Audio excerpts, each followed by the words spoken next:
اور برہان کا چہرہ سرخ پڑ گیا۔ امی کو جا کے بولو میں تھک گیا ہوں، میں سونا چاہتا ہوں، آپ لوگ پی لیں۔ لیکن انہوں نے بہت پیار سے بولا ہے۔ تو وہ بالکل چپ سی ہو گئی، اس کا منہ جیسے کہ اتر گیا۔ اداس تو وہ پہلے سے ہی تھی اور زیادہ اداس ہو گئی۔ وہ پلٹی اور دروازے کی طرف جانے ہی لگی تھی کہ پیچھے سے آواز آئی، میں آ رہا ہوں، ان کو بولو۔ اور جیسے ہی یہ لفظ پریشا کی سماعت سے ٹکرائے، پریشا کے چہرے پر ایک مسکراہٹ چھا گئی، اور اس کی وہ مسکراہٹ برہان نے بھی دیکھ لی تھی۔ ہنس کیوں رہی ہو؟ اور پریشا نے رخ اس کی طرف پھیرا۔ میں کہاں ہنسی ہوں؟ اچھا، وہ اب پرسکون لہجے میں کہہ رہا تھا۔ تو یہ کیا ہے تمہارے ہونٹوں پر؟ یہ؟ اف اللہ، آپ کو یہ بھی نہیں پتا کہ یہ ہنسی نہیں مسکراہٹ ہے۔ ہنسی اور مسکراہٹ میں زمین آسمان کا فرق ہوتا ہے۔ آپ کو اتنی سی بات بھی نہیں پتا؟ ہاں، بڑے افسوس کی بات ہے، وہ اب شرارتی لہجے میں کہہ رہی تھی۔ ہاں، تمہارے چہرے پر تو مسکراہٹیں آئیں گی نا، باہر تمہاری آپی جو بیٹھی ہیں۔ اور اچانک سے پریشا کے چہرے سے مسکراہٹ غائب ہو گئی۔ وہ یک ٹک اسے دیکھنے لگا۔ یہ لڑکی تو موسموں کی طرح اپنے چہرے کے رنگ بھی بدل لیتی ہے، وہ دل میں سوچنے لگی۔ کیا ہو گیا ہے؟ اچانک سے مسکراہٹ کیوں غائب کر دی؟ وہ اس سے پوچھ رہا تھا۔ اس نے پلکیں اٹھا کر برہان کی طرف دیکھا۔ وہ چلی گئی ہیں۔ اور جیسے ہی اس نے یہ الفاظ بولے، برہان سمجھ گیا کہ اس کی اداسی کی وجہ فائزہ کے گھر سے چلے جانا ہے۔ اللہ، اتنی سی بات تھی، تم چلی جانا ان سے ملنے۔ ہاں، یہ بھی صحیح بات ہے، وہ آرام سے کہہ رہی تھی۔ میں آپی کے ساتھ ہی سوتی تھی، آپی کے بغیر مجھے نیند نہیں آتی تھی۔ کاش آپی بھی اس گھر میں میرے ساتھ رہتی، ہم بہت خوش رہتے۔ میں جب بھی ان کے ساتھ ہوتی ہوں بہت خوش ہوتی ہوں، میں ان کو بہت مس کرتی ہوں۔ وہ اپنے ہاتھوں کو اوپر اٹھا کر انگلیوں سے بتا رہی تھی کہ پورا ایک دن میں نے ان کے بغیر گزارا ہے۔ اور وہ کہتے تو اس کے لہجے میں اور وہ کہہ تو ایسے لہجے میں رہی تھی جیسے کوئی قلعہ فتح کر لیا ہو۔ برہان کے لیے بہت مشکل تھا اپنی ہنسی کو ضبط کرنا۔ کاش وہ یہاں میرے ساتھ رہتی۔ اوہ اچھا، اگر وہ یہاں رہتی تو کہاں رہتی؟ اب وہ اس سے پوچھ رہا تھا۔ یہاں میرے ساتھ اس بیڈ پر، وہ ہاتھ سے اشارہ بیڈ کی طرف کرتے ہوئے بولی، اور وہ اسے گھور کر دیکھنے لگا۔ اور میں کہاں رہتا پھر؟ اب وہ تھوڑا سنجیدہ ہو کر بولا، آپ یہاں صوفے پر سو جائیے گا۔ ویسے بھی یہاں پر میں اکیلی سوتی ہوں، اور یہ اتنا بڑا ہے، اور میں بہت کمزور سی، پورا بیڈ خالی ہوتا ہے تو وہ سو جائیں گی۔ اور اچانک سے برہان نے اپنا ہاتھ سر پر مارا۔ یا اللہ، اس لڑکی کے علاج میں کتنے پیسے لگیں گے؟ میں تو یہی سوچ رہا ہوں۔ علاج؟ کس چیز کا علاج؟ وہ معصوم شکل بنا کر پوچھ رہی تھی۔ دماغ کا علاج۔ کس کے دماغ کا علاج؟ آپ کا دماغ خراب ہے کیا؟ برہان ایک دم حیران ہوا اور انگلی اٹھا کے دروازے کی طرف اشارہ کیا۔ مجھے لگتا ہے ہمیں کوئی باہر بلا رہا ہے، ہمیں چلنا چاہیے۔ اس وقت پریشا سے بچنے کے لیے اسے یہی بہانہ ملا تھا۔ وہ باہر کی طرف جانے لگا تو پریشا بھی اس کے پیچھے پیچھے کمرے سے باہر نکل گئی۔ یعنی تمہارا مطلب ہے کہ برہان کے پیچھے وہ پڑی تھی؟ جی ایسا ہی ہے، سجاد انہیں مکمل بات بتا چکا تھا۔ ہائے اللہ، مجھے تو پہلے سے ہی شک ہو گیا تھا۔ جس طرح وہ میرے بچے کو گھور کر دیکھ رہی تھی جیسے کہ اسے کچا کھا جائے گی، میں نے تو شکر کا سانس لیا جب وہ یہاں سے گئی۔ اور ایک یہ لڑکی ہے جسے پتہ بھی نہیں کہ وہ لڑکی اس کے شوہر کے پیچھے پڑی ہے۔ یا اللہ، تو اس کو عقل عطا فرما، وہ اپنے شوہر کی حفاظت کر سکے اس لڑکی سے۔ آمین، سجاد ان کی بات پر بولا۔ مگر ایک بات سوچنے والی ہے، وہ برہان کے پیچھے گئی بہت آرام سے، موڈ بھی صحیح تھا، مگر جب واپس آئی تو ایسا لگ رہا تھا جیسے کسی نے آگ لگا دی ہو۔ آنکھیں بھی اس کی ایسی لگ رہی تھی جیسے بہت روئی ہو۔ ضرور برہان نے اسے ایسا کچھ کہا ہوگا جس سے اس نے یہاں سے جانا ہی بہتر سمجھا۔ ہاں، ایسا ہو سکتا ہے، سجاد نے ان کی بات پر ہاں میں سر ہلایا۔ چلو اچھا ہے، پیچھا چھوٹے اس بلا سے۔ سجاد انہیں ویسے ہی دیکھ رہا تھا۔ اچھا چلو، اب پرے ہو کے بیٹھو، ایک تو تمہارے اندر سے اتنی بدبو آ رہی ہے نا، وہ تو میرا شکر مانو کہ برداشت کر کے بیٹھی ہوں۔ ان کی اس بات پر سجاد غصے سے بولا، یہ جو بدبو ہے نا، یہ پرفیوم لگایا ہے میں نے، اور وہ بھی بہت مہنگا اور برانڈڈ ہے، او سوری، برانڈڈ کا مطلب آپ کو کیسے پتا ہوگا جو لنڈے سے چیزیں خریدتی ہیں؟ سجاد نے جل کر بولا۔ کیا بولے تم؟ وہ غصے سے آگے بولنے ہی لگی تھی کہ سعدیہ بیگم چائے لے کر باہر آئی۔ یہ لے آپ لوگوں کی چائے۔ وہ ٹیبل پر چائے رکھ کے بولنے لگی۔ اتنے میں برہان اور پریشی بھی باہر آ چکے تھے۔ آؤ آؤ بیٹھو، چائے میں نے بنا دی ہے، کچھ باتیں کرتے ہیں۔ سب وہاں بیٹھ چکے تھے۔ وہاں پر خاموشی چھائی ہوئی تھی تو سجاد نے خاموشی ختم کرنے کے لیے سوال کیا۔ اچھا چلیے آپ سب لوگ ایک بات بتائیں۔ اس کی آواز پر سب اس کی طرف متوجہ ہوئے۔ آپ سب کو یہ بتانا ہے کہ آپ کی برتھ ڈے پر سب سے اچھا گفٹ آپ کو کون سا ملا؟ وہ اب سب سے پوچھ رہا تھا۔ سب کو یہ چیز بہت دلچسپ لگی۔ سب سے پہلے خالہ نے جواب دیا، اللہ بخشے انہیں، گفٹ تو انہوں نے نہیں دیا تھا مجھے کبھی۔ اور ان کی اس بات پر سب انہیں دیکھنے لگے اور سجاد دل میں بولنے لگا، اللہ انہیں تو بخش دے گا لیکن آپ کو کبھی نہیں بخشے گا۔ منہ پر کتنا جھوٹ بول رہی ہیں۔ لیکن ہاں، ایک دن انہوں نے مجھے انگوٹھی دی تھی جو میرے پاس ابھی بھی ہے۔ میرے لیے تو وہی تحفہ سب سے بڑھ کر ہے۔ ہاں دکھا دیا نا اپنا لالچی پن، وہ دل میں سوچنے لگا۔ اس کے بعد وہ سعدیہ بیگم کی طرف متوجہ ہوا۔ میری برتھ ڈے، وہ کچھ دیر سوچنے لگی، پھر آہستہ آواز میں بولنا شروع ہوئی، میرا برہان۔ وہ برہان کو دیکھ کر بول رہی تھی۔ برہان کی پیدائش 25 اگست تھی اور میری پیدائش 27 اگست، تو میری برتھ ڈے والے دن مجھے میرا برہان ملا تھا اور میرے لیے یہ سب سے زیادہ قیمتی ہے۔ اور ان کی اس بات پر برہان دل سے مسکرایا تھا۔ سعدیہ بیگم کی آنکھوں میں نمی اتر آئی تھی۔ اس وقت اس پل انہیں احمد شاہ کی بہت یاد آئی تھی۔ وہاں پر خاموشی پا کر خالہ نے ایک زوردار تھپڑ کی طرح ہاتھ سجاد کو مارا۔ آگے بولنا شروع ہو جاؤ نا، چپ کیوں بیٹھے ہو؟ وہ بہت غصے میں سجاد کو بول رہی تھی کہ بات تبدیل کرو ورنہ یہاں ابھی سارے اداس ہو جائیں گے۔ اسی وقت سجاد نے بات تبدیل کی، واہ برہان، تم بہت خوش نصیب ہو، تمہاری پیدائش پر سب کتنے خوش تھے اور ایک میں ہوں، میری پیدائش پہ تو سب کا یہی کہنا ہے کہ میں شاید ان کا بچہ ہی نہیں ہوں یا میں تبدیل ہو گیا ہوں۔ قسم سے بھابھی جھوٹ نہیں کہہ رہا، وہ پریشے کو دیکھ کر بول رہا تھا۔ پریشے یکٹک اسے دیکھنے لگی۔ میں پیدا ہوا تھا، اس کے بعد سب کو یہ شک ہوا تھا کہ ان کا بچہ کوئی اور ہے، یہاں تک کہ ابھی تک امی گھر میں رونا روتی ہیں کہ ان کا بچہ پتہ نہیں کن کے پاس ہوگا کیسا نہیں، اور میں دل میں سوچ رہا ہوتا ہوں، ہائے اللہ آپ کا بچہ میں ہوں، صحیح سلامت ہوں، چہرہ دیکھ لیں میرا۔ اور اس کی اس بات پر صحن میں بیٹھے سب لوگ ہنسنے لگے۔ ہاں ویسے مجھے بہت افسوس ہوتا ہے رضیہ کے لیے، واقعی میں ان کا بیٹا پتہ نہیں کہاں ہوگا، کیسا ہوگا۔ خالہ سجاد کو ستانے کے لیے اور بول رہی تھی۔ ہم آگے بڑھتے ہیں، اس نے جل کر بولا۔ اب وہ پریشے سے پوچھ رہا تھا۔ سب لوگ پریشے کی طرف متوجہ ہوئے۔ برہان نے بھی نظریں پریشے کی طرف ٹکا لی۔ میری برتھ ڈے؟ وہ اپنے لبوں میں دہراتے ہوئے بولی، لیکن میری برتھ ڈے تو کبھی نہیں منائی۔ جب بھی میری برتھ ڈے ہوتی تھی تو میں فائزہ آپی کے ساتھ ایک چھوٹا سا کیک کمرے میں ہی کاٹ لیتی تھی۔ اور برہان اس کو دیکھنے لگا۔ ہائے بھلا یہ کیا بات ہوئی؟ تمہارے گھر میں کسی اور کی سالگرہ نہیں ہوتی کیا؟ خالہ پوچھ رہی تھی۔ ہوتی ہے نا، ماہم کی، اسامہ کی اور فائزہ آپی کی، ہم سب لوگ سرپرائز دیتے ہیں۔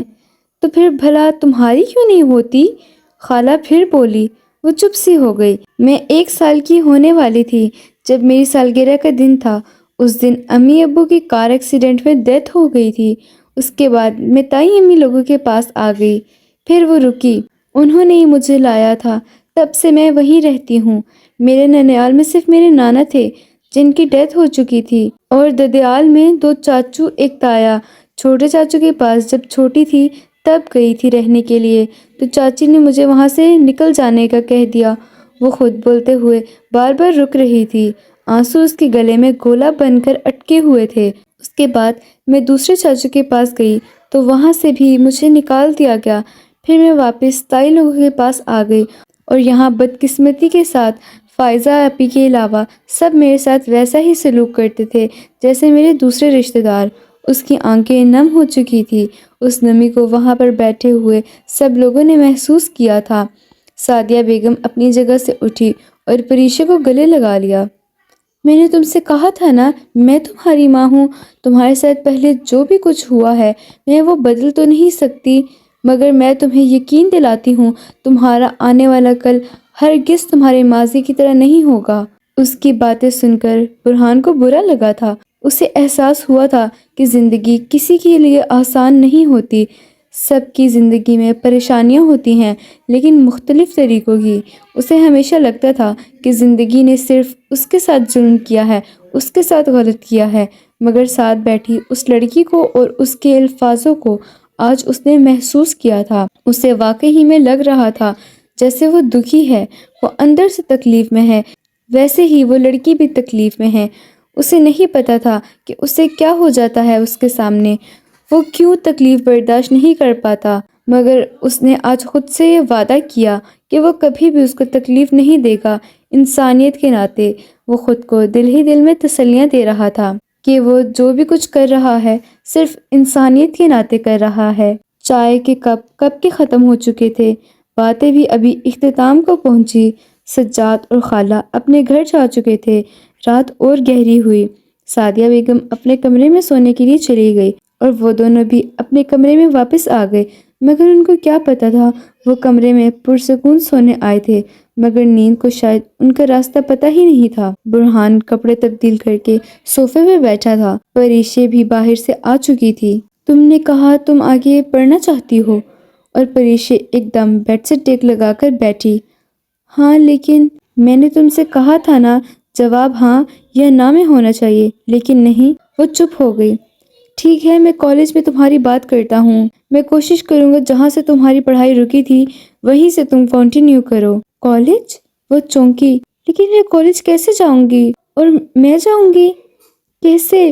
مجھے تو ان لوگوں سے ڈر لگتا ہے، اور وہاں پر پتہ نہیں کیسے لوگ ہوتے ہیں۔ وہ ڈر رہی تھی۔ برہان نرمی سے اس کی طرف دیکھنے لگا اور پھر بولا، بے فکر رہو، وہاں پر میں بھی موجود ہوں گا، تمہیں وہاں کوئی کچھ نہیں کہے گا۔ اس نے اسے تسلی دی۔ پریشے ایک دم حیران ہو گئی یہ سن کر کہ برہان بھی اس کے ساتھ کالج میں ہے، اور پھر وہ ہنسنے لگی۔ اس کی ہنسی کی وجہ برہان نہیں سمجھ پایا۔ ہنس کیوں رہی ہو؟ اس نے گھور کر پوچھا۔ آپ ابھی تک کالج میں ہیں؟ اور اس کی اس بات پر برہان نے گھور کر اسے دیکھا اور پھر بولا، پری جی، میں کالج میں پڑھتا نہیں ہوں، پڑھاتا ہوں۔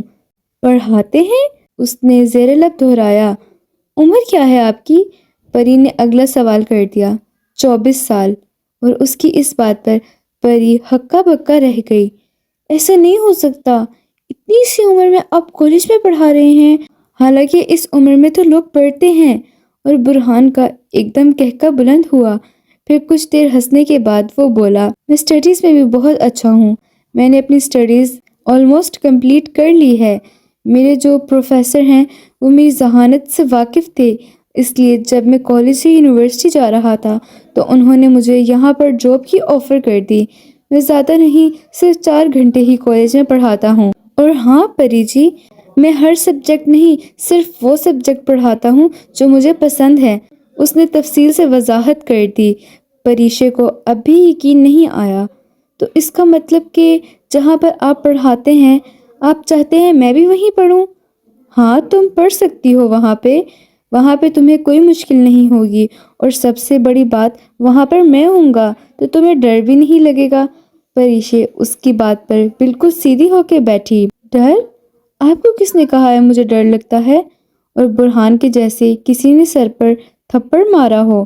مجھے ڈر نہیں لگتا، میں تو ہرگز نہیں ڈرتی۔ برہان کچھ دیر اسے دیکھنے لگا، پھر بولا، پھر جو ساحل سمندر پر ہوا وہ کیا تھا؟ اچانک سے پری چپ ہو گئی۔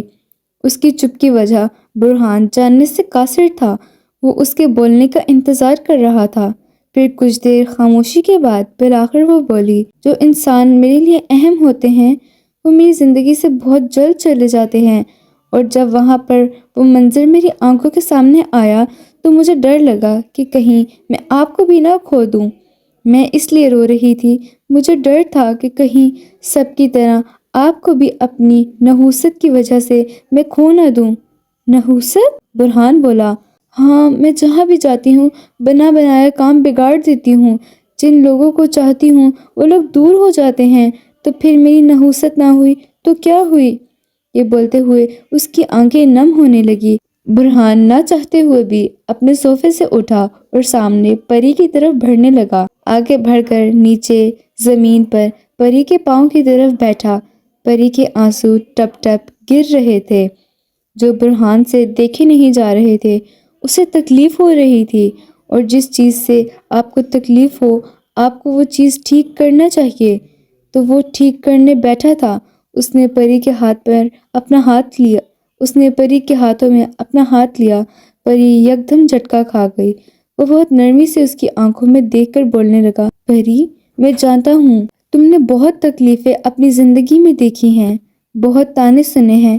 تمہاری زندگی ہرگز آسان نہیں تھی، لیکن وہ زندگی ایک ماضی تھی، اور انسان کے لیے اچھا ہوتا ہے کہ وہ ماضی کو بھول کر اپنا حال صحیح کرے اور اپنے مستقبل کی فکر کرے۔ جو گزر گیا ہے اسے کوئی نہیں بدل سکتا۔ ایسی باتیں کرنے سے انسان کو صرف تکلیف ہوتی ہے۔ جو تمہیں ہو رہی ہے، جو مجھے ہو رہی ہے، وہ دل میں بولنے لگا۔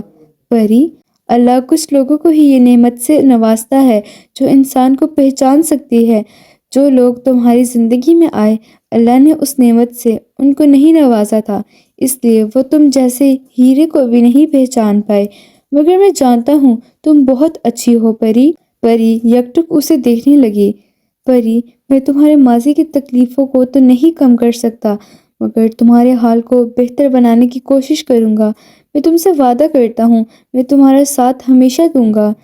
پری نے ایک گہری سانس لی۔ لیکن آپ نے کہا کہ ہمارا یہ رشتہ مجبوری میں بنایا گیا ہے، تو پھر کس حق سے آپ میرے ساتھ دیں گے؟ وہ سوال کرنے لگی۔ کچھ دیر سوچنے کے بعد وہ بولا، دوست کی حیثیت سے۔ دوست؟ ہاں نا، ہر رشتے سے اہم رشتہ دوستی کا ہوتا ہے، اور دوستی میں تو انسان کچھ بھی کر جاتا ہے۔ تو کیا ہم دوست ہیں؟ پری بولی، ہاں ہم دوست ہیں۔ یعنی آپ میری زندگی میں پہلے دوست ہیں؟ اور اس کی اس بات پر برہان پوچھنے لگا، میل فرینڈ پہلا ہوں میں تمہارا؟ نہیں میری فرینڈ نہیں، میری زندگی میں فرینڈ ہی پہلے آپ ہیں۔ اور اس کی اس بات پر برہان سر نیچے کر کے مسکرانے لگا۔ برہان نے آنکھیں نیچے کر لی تھی۔ اسے یہ ڈر تھا کہ زیادہ دیر اگر وہ اس کی آنکھوں میں دیکھنے لگا تو کہیں وہ کسی اور دنیا میں نہ پہنچ جائے۔ احتیاطاً وہ نیچے دیکھ رہا تھا۔ کچھ دیر بعد وہ وہاں سے اٹھنے لگا تو پری نے اسے روک لیا۔ ہم فرینڈز ہیں نا؟ آپ نے ہی کہا نا؟ برہان نے ہاں میں سر ہلایا۔ دوستی میں کوئی بات نہیں چھپائی جاتی۔ ہاں؟ تو پھر میں آپ سے کچھ پوچھوں، آپ مجھے سچ سچ جواب دیں گے؟ پریشے کے چہرے پر ایک دم سنجیدگی آ گئی جو برہان نے محسوس کر لی تھی۔ رات کو آپ خواب میں ڈر گئے تھے۔ پریشے نے ابھی بات مکمل بھی نہیں کی تھی کہ برہان کے چہرے کے رنگ بدل گئے۔ آپ بہت زیادہ ڈر گئے تھے، اور آپ کچھ کہے جا رہے تھے۔ میں نے نہیں مارا تمہیں، میں نے کچھ نہیں کیا، مجھے چھوڑ کے مت جاؤ۔ اور وہ آگے بولنے لگی تھی جب برہان نے اسے چپ کروایا۔ پری چپ کر جو، خدا کے لیے چپ کر جو، وہ بالکل چیخنے کے انداز میں بولا۔ وہ یکدم سہم گئی۔ وہ کبھی اس انسان کو سمجھ نہیں سکتی تھی جس کا ایک منٹ میں موڈ بدلتا ہے۔ ابھی تھوڑی دیر پہلے وہ کتنا پیار سے اس سے بات کر رہا تھا، اور اچانک سے وہ حیران تھی۔ جس چیز سے تمہارا تعلق نہیں ہے اس چیز سے دور رہو تم، وہ تیز آواز میں بول رہا تھا، اور پری یہ محسوس کر سکتی تھی کہ وہ گھبرا رہا ہے۔ ایک چھوٹا سا بچہ جو اپنی ماں سے جدا ہو جائے، اس کے چہرے پر اسی طرح کے تاثرات تھے۔ وہ ایک دم بے سکون ہو گیا۔ پریشا کو سمجھ نہیں آیا کہ کیا ہو رہا ہے۔ پھر اسے فائزہ کی بات یاد آئی۔ پری، تم سے اگر چاچو اور چاچی کی ڈیتھ کی بات کی جائے تو تم پریشان ہو جاتی ہو، تم بے چین ہو جاتی ہو، تمہیں تکلیف ہوتی ہے۔ میں نے آج تک تمہارے سامنے اس بات کا ذکر نہیں کیا، پتہ ہے کیوں؟ کیونکہ جس بات سے انسان کو تکلیف ہو وہ بات نہیں کرنی چاہیے۔ اچانک سے اسے فائزہ کی بات یاد آئی۔ برہان کھڑا ہو چکا تھا۔ اس کو پسینہ آنا شروع ہو گیا۔ وہ گھبرا رہا تھا، وہ پریشان تھا، وہ ڈر رہا تھا۔ کیا تھا، کیا نہیں تھا، کچھ سمجھ نہیں آ رہا تھا۔ پریشے خود کو سنبھالتے ہوئے بیڈ سے اٹھی، نرمی سے برہان کا ہاتھ پکڑا اور اسے پرسکون کرنا چاہا۔ آج کے ناول کی قسط صرف یہیں تک تھی۔ اگر آپ کو ناول اچھا لگا ہو تو ہمارے چینل کو لائک اور سبسکرائب لازمی کیجیے گا، اور بیل کے آئکن پہ بھی لازمی کلک کیجیے گا اور کمنٹ کرنا مت بھولیے گا۔ اللہ حافظ۔